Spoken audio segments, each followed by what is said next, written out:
Hey, this is Mike from Lowbrow, and in this edition of Behind the Scenes, we're going to take a look at a pilot we produced for our buddies over at Octopi called Space World. It stars Tommy Wiseau and Greg Sestero from The Room and The Disaster Artist, and written by Brock Laborde. Let's take a look at the opening sequence, and then I'll break down how we went about animating that first shot.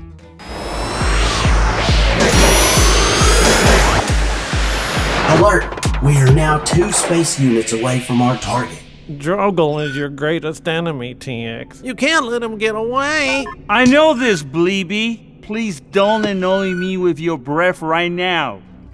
Alright, I'm going to break down this opening shot of TX's ship chasing down Drogle's ship. The first thing we had to do was design the ships. Brock had some initial designs, so we wanted to build off of those. In our first attempt, we wanted to try to incorporate some Easter eggs from The Room, like this rocket booster on the ship.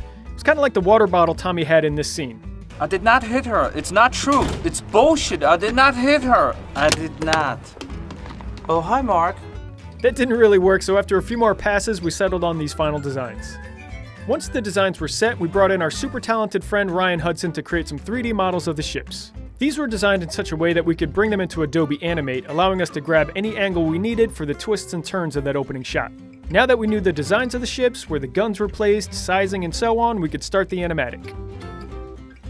After that, we went through the first animated pass using the final ship designs. Next was a polished pass with the background art and some additional animated effects thrown in. And then the final pass where we brought the animation into After Effects.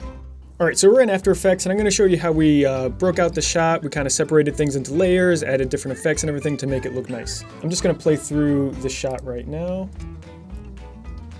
So it's a quick shot.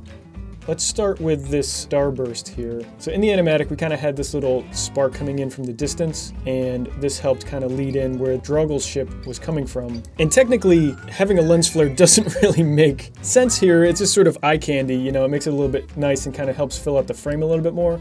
So, you know, we thought we'd just put in a lens flare here, and then having it move on its own also doesn't make any sense, but, you know, it just kind of looks cool.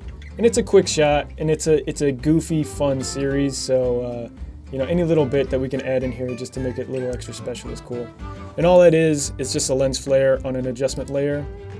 You just shut that on and off, and it just sort of builds into the shot. So next up are the 2 ships, and each one of these are their own shockwave Swift file from Flash, and we just have those keyed out on their flight path. So, you know, we just have them flying through. So one little extra thing that we added in here was the flames coming out of the back of the ship, and that was hand drawn in Flash and just brought in as a separate layer, and that just kind of trails behind the ship here, and we just added some effects to it. Nothing crazy at all.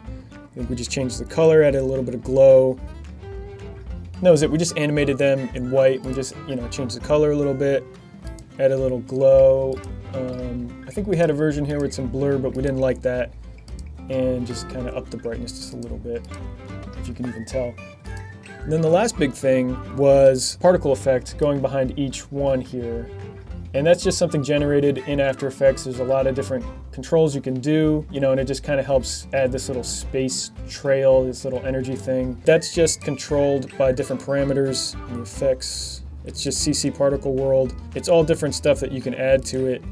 And then as we go, you know, we've got TX firing off a couple shots here.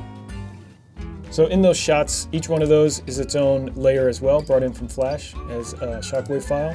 And again, it's just adding some simple effects to it, nothing crazy. A little blur, you know, we changed the color, add a little blur to it. I'm pretty sure we added a glow in there as well. And that's really it. The only other thing that we did, so this was all a pre-comp, and here's the actual final layer. Let me just play that through. The only difference here is I added a screen shake at the very end here, and I just keyed the whole position to change a little bit as the ships flew past the camera, just to give it a little bit more action. So, you know, there's Drogle's ship going by first, and it's just simple up and down on the position, and then TX's ship follows and it's another one. So it's just a lot of like simple little tricks here in a combination of Flash and After Effects that help put it together. Thanks for checking this out, and be sure to watch Space World on Octopi's channel. Hey, this is Mike from Lowbrow. Thanks so much for watching our video. If you feel like liking or subscribing, I'd say go for it. Why not, right? And you can check us out on Facebook, Twitter, and Instagram for some funny drawings and behind-the-scenes stuff. Have you called your parents lately? You should call your parents. Also, eat some vegetables. Why not? Thanks. Bye.